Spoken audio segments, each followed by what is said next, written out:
नमस्कार. श्री स्वामी समर्थ सर्वांना. आजच्या व्हिडिओमध्ये तुम्हा सगळ्यांचं खूप खूप स्वागत आहे. स्वामी तुम्हा सगळ्यांना कायम सुखी ठेवो ही स्वामीचरणी प्रार्थना करते आणि आजच्या व्हिडिओला सुरुवात करते. तर आजचा व्हिडिओ असा आहे की आता उद्या आहे सोमवती अमावस्या. तर ही अमावस्या, ज्या अमावस्याला आपण अधिक अमावस्या असेही म्हणत असतो, कारण की अधिक महिना हा संपणार असतो आणि तिथून पुढे मग 3 वर्षांनी अधिक महिना येत असतो. तर ही जी अमावस्या आहे तर ती अत्यंत महत्त्वाची अमावस्या मानली जाते. त्यामुळे मग आपल्या घरामधील पितृदोष नष्ट व्हावा असे प्रत्येकाला वाटत असते. आपल्या घरामध्ये बऱ्याच वेळा काय होतं की घरातील जी व्यक्ती असते ती खूप कष्ट घेते, पण त्या कष्टाला पाहिजे तसं फळ मिळत नसेल किंवा घरामध्ये पितृदोष असल्यानंतर पण ह्या ज्या गोष्टी आहेत तर त्या घरामध्ये घडत असतात. त्यामुळे मग अमावस्येच्या दिवशी आपण आपल्या पितरांचे तर्पण, श्राद्ध हे तर करतच असतो. त्याचप्रमाणे भगवान शंकराची पण पूजा, सेवा आपण करत असतो. आता अमावस्येच्या दिवशी दान करणे हे सगळ्यात जास्त महत्त्व दिले जाते. त्यामुळे मग आपण अशा काही वस्तू आहेत की ज्या आपण अमावस्येच्या दिवशी आपण दान करायचे आहेत, जेणेकरून काय होतं की आपल्या घरातील जे दोष आहेत तर ते दोष दूर होत असतात. त्याचप्रमाणे आज एक आपण उपाय म्हणजेच की सेवा पण आपण करणार आहोत. तर ती म्हणजे पिंपळाच्या झाडाला एक वस्तू आपल्याला अर्पण करायचं आहे, ज्यामुळे आपल्या घरामध्ये जर लाखोचं कर्ज असेल तर ते कर्ज फिटेल. त्याचप्रमाणे घरातील 7 पिढ्यांचा पितृदोष जो आहे तर तो नष्ट होत असतो. तर बऱ्याच वेळा काय होतं की आपल्या घरामध्ये ज्या सतत काही ना काही गोष्टी घडत असतील तर त्यावेळेस आपल्या घराला पितृदोष लागल्यानंतर पण ह्या ज्या गोष्टी आहेत तर त्या घडत असतात, हे आपल्याला समजत नाही. त्यामुळे आपण इतर आपल्या ज्या देवांच्या सेवा म्हणा किंवा इतर काही विधी असतील त्या आपण करत असतो. पण बऱ्याच वेळा काय होतं की आपल्या घरामध्ये जर आपल्याला आपल्या पूर्वजांचा आशीर्वाद जर नसेल, त्यांचा आत्मा जर तृप्त झाला नसेल, तर मग आपल्या घरामध्ये आपण कितीही जरी देवाच्या सेवा केले किंवा कोणतेही उपाय केले तर त्याचा मग काही फरक पडत नाही. त्यामुळे अगोदर त्यासाठी आपल्या घरातील आपले जे पूर्वज आहेत तर ते आपल्यावरती तृप्त असले पाहिजे, त्यांचा आशीर्वाद आपल्याला चांगला मिळाला पाहिजे, तरच मग आपल्या घराचीही प्रगती होत असते. तीच माहिती आपण आजच्या व्हिडिओमध्ये घेणार आहोत. व्हिडिओ शेवटपर्यंत बघा, म्हणजे तुम्हाला ही माहिती पूर्णपणे समजेल. आता आपण काय करत असतो की अमावस्या म्हटलं की घरामध्ये ज्या इतर काही गोष्टी आहेत तर त्या आपण बनवत असतो. तर अमावस्या हा जो दिवस आहे तर तो अत्यंत महत्त्वाचा दिवस मानला जातो.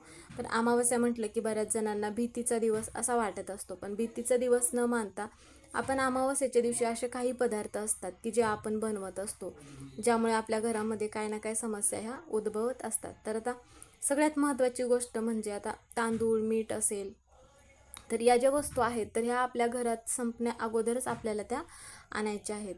आता बऱ्याच वेळा काय होतं की आपल्या घरामध्ये मुले आजारी पडत असतात, तर आपण अमावस्येच्या दिवशी घरामध्ये म्हणा कांदा, लसूण हे जे तामसिक पदार्थ आहेत तर हे अमावस्येच्या दिवशी चुकूनही पदार्थ बनवले जात नाहीत, हे तर बऱ्यापैकी जणांना माहितीच आहे. त्यातल्या त्यात म्हणजे दुधी भोपळा असेल किंवा मसुरीची डाळ असेल, वांगं असेल, तर ह्या भाज्या पण अमावस्येच्या दिवशी घरामध्ये बनवल्या जात नाही. आता ही जी परंपरा आहे तर ही परंपरा सगळीकडे सारखी नाही. त्यामुळे तुमच्या इकडे हा जर नियम पाळत असतील तर तुम्ही हा नियम आवर्जून पाळायचा आहे.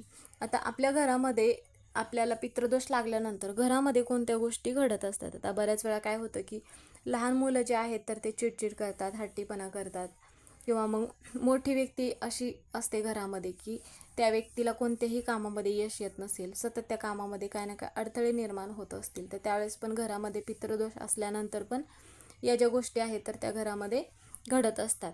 आणि बऱ्याच वेळा मुलं असतील किंवा मुली असतील तर या मुलींची विवाह जुळून येण्यास पण काही ना काही अडथळे निर्माण होत असतात. त्यावेळेस पण आपल्या घरामध्ये पितृदोष असल्यानंतर ह्या सगळ्या गोष्टी घडत असतात. म्हणून आपण अमावस्या म्हटलं की आपल्या पितरांचे तर्पण असेल, पिंडदान, श्राद्ध हे करण्याला जास्त महत्त्व दिले जाते. कारण की अमावस्या हा जो दिवस आहे तर तो पूर्वजांसाठी समर्पित मानला जात असतो. आपल्या घरातील दुःख, दारिद्र्य, संकटे दूर होण्यासाठी आपण काही ना काहीतरी सेवा, उपाय हे करतच असतो. म्हणून अमावस्या हा महत्त्वाचा दिवस मानला जातो. त्यासाठी मग आपल्याला सकाळी लवकर उठायचं आहे. मग काय करायचं आहे, त्यासाठी गंगाजल, हळद, थोडेसे काळे तीळ टाकून मग स्नान करायचं आहे. कारण की यामुळे काय होतं की आपल्यातील जे दोष आहेत तर ते दोष हळूहळू का होईना दूर होत असतात. म्हणून मग तुमच्याकडे जर गंगाजल असेल तर तुम्ही गंगाजल टाकून स्नान करू शकता, किंवा मग हळद असेल तर हळद टाकून स्नान करायचं आहे, किंवा मग काळे तीळ यापैकी कोणतीही एखादी वस्तू असेल तर ती वस्तू आंघोळीच्या पाण्यामध्ये टाकून मग स्नान करायचं आहे. त्यानंतर मग आपल्या दरवाजा जो आहे घराचा मुख्य उंबरठा, तर त्या घराच्या दरवाजाला काय करायचं आहे, आंब्यांच्या पानांचं तोरण लावायचं आहे, जेणेकरून आपल्या घरामध्ये नकारात्मकता जी आहे तर ती निघून जावी म्हणून आंब्यांच्या पानांचं तोरण आपल्याला लावायचं आहे. उंबरठ्याला हळदीचं लेपन करायचं आहे. आपल्या घराचा जो मुख्य दरवाजा आहे तर त्या दरवाजावरती कुंकवाने एक स्वास्तिक काढायचं आहे. आता भगवान श्रीकृष्णाचा वास जो आहे तर तो पिंपळाच्या झाडामध्ये असतो, म्हणून आपल्या घरामध्ये एखादी व्यक्ती आजारी असेल तर त्या व्यक्तीचं आजारपण बरं व्हावं म्हणून आपल्याला पिंपळाच्या झाडाची पूजा करायचं आहे. त्याचप्रमाणे भगवान विष्णू जे आहे तर भगवान विष्णूंचाही वास पिंपळाच्या झाडामध्ये असतो. माता लक्ष्मी ही चाही वास पिंपळाच्या झाडामध्ये असतो. म्हणजेच की सगळ्या देवी देवतांचा वास पिंपळाच्या झाडामध्ये असतो. म्हणून मग आपल्याला हा जो उपाय आहे तर दिवसभरातून तुम्ही कधीही करू शकता, पण सायंकाळी उपाय केल्यामुळे त्याचा जो प्रभाव आहे तर तो लवकर ठरत असतो. म्हणून त्यासाठी आपल्याला काय करायचं आहे तर सगळ्यात पहिली गोष्ट म्हणजे एक तांब्या भरून आपल्याला पाणी घ्यायचं आहे. त्या आपण जे तांब्या भरून पाणी घेतलं आहे तर त्यामध्ये आपल्याला गंगाजल टाकायचं आहे, थोडीशी साखर टाकायची आहे आणि या ज्या वस्तू आहेत तर त्या पाण्यामध्ये टाकल्यानंतर हे जे पाणी आहे तर जिथे कुठे पिंपळाचं झाड असेल तर तिथे घेऊन जायचं आहे. पिंपळाच्या झाडाजवळ जाण्या अगोदर आपल्याला काय करायचं आहे, एक चौमुखी दिवा बनवायचा आहे.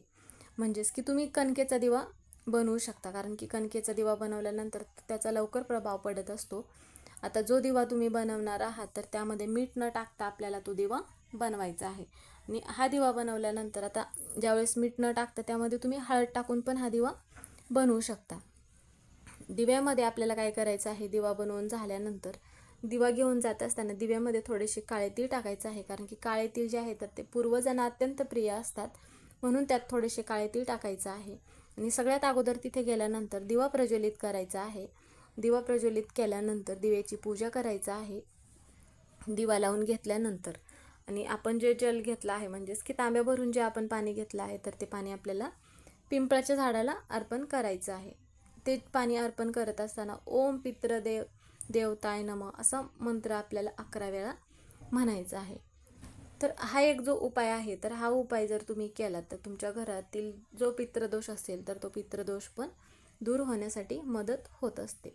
त्याचप्रमाणे अजून एक तुम्ही उपाय करू शकता. त्यामध्ये घरामध्ये आजारपण असेल किंवा पैशाची अडचण असेल किंवा मग घरामध्ये इतर काय ना काय समस्या ज्या आहेत तर त्या उद्भवत असतील तर सप्तधान्य जे आहे तर ते सप्तधान्य पिंपळाच्या वृक्षाला अर्पण केल्यानंतर घरातील सगळ्या समस्या ह्या दूर होतात. आता सप्तधान्य म्हणजे त्यामध्ये काय काय घ्यायचं आहे तुम्ही, मग त्या धान्यांमध्ये गहू, तांदूळ, ज्वारी, तर अशा प्रकारे मग 7 धान्य करून मग आपल्याला थोडे थोडे करून हे 7 धान्य आपल्याला घ्यायचं आहे.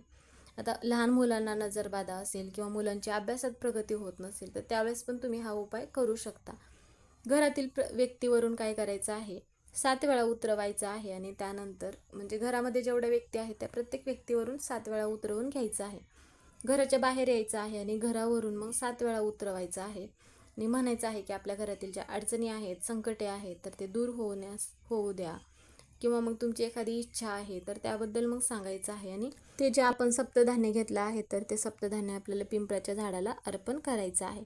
पिंपळाच्या खोडावरती डोकं टेकून मग आपली इच्छा सांगायचं आहे आणि पिंपळाच्या झाडाला 11 प्रदक्षिणा आपल्याला घालायच्या आहेत. प्रदक्षिणा घालत असताना ओम नमो भगवते वासुदेवाय नमः असा मंत्र म्हणत आपल्याला प्रदक्षिणा घालायच्या आहेत. प्रदक्षिणा घालून झाल्यानंतर आपल्याला सरळ घरी यायचं आहे. ज्यावेळेस आपण काही सेवा उपाय करत असतो तर ते करत असताना मध्येच रस्त्यामध्ये कुठेही न थांबता सरळ घरी यायचं आहे, जेणेकरून ती नकारात्मकता आपल्यासोबत घरामध्ये प्रवेश करू नये म्हणून आपल्याला कुठेही न थांबता सरळ घरी यायचं आहे. घरी आल्यानंतर स्वच्छ हातपाय धुवायचे आहेत आणि मगच घरामध्ये प्रवेश करायचा आहे. तर मग अशा पद्धतीचा जो हा उपाय आहे तर हा उपाय जर आपण केला तर अमावस्येच्या दिवशी आपल्याला आपल्या पूर्वजांचा आशीर्वाद मिळतो आणि आपल्या घरातील जो पितृदोष आहे तर तो नष्ट होत असतो आणि आपल्या घराची जी प्रगती आहे तर ती प्रगती होत असते. म्हणून तुमच्या घरामध्ये जर पितृदोष असेल किंवा यापैकी कोणत्याही जर घरामध्ये समस्या असतील किंवा घरामध्ये तुमच्या कर्ज आहे तर यापैकी कोणतीही गोष्ट घरामध्ये घडत असेल तर पिंपळाच्या झाडाला तुम्ही ही जी वस्तू आहे तर ही अशा पद्धतीने अर्पण करायचं आहे. तर आता तुम्हाला माहिती पूर्णपणे समजलीच असेल. तर व्हिडिओ कसा वाटला कमेंट करून नक्की सांगा. व्हिडिओ जर आवडला तर व्हिडिओला लाईक करा, चॅनलवर नवीन असाल तर सबस्क्राईब करा, व्हिडिओला हाईप करायला विसरू नका. कमेंटमध्ये ओम नमो भगवते वासुदेवाय नमः हे लिहायला विसरू नका. व्हिडिओ पूर्ण बघितल्याबद्दल धन्यवाद.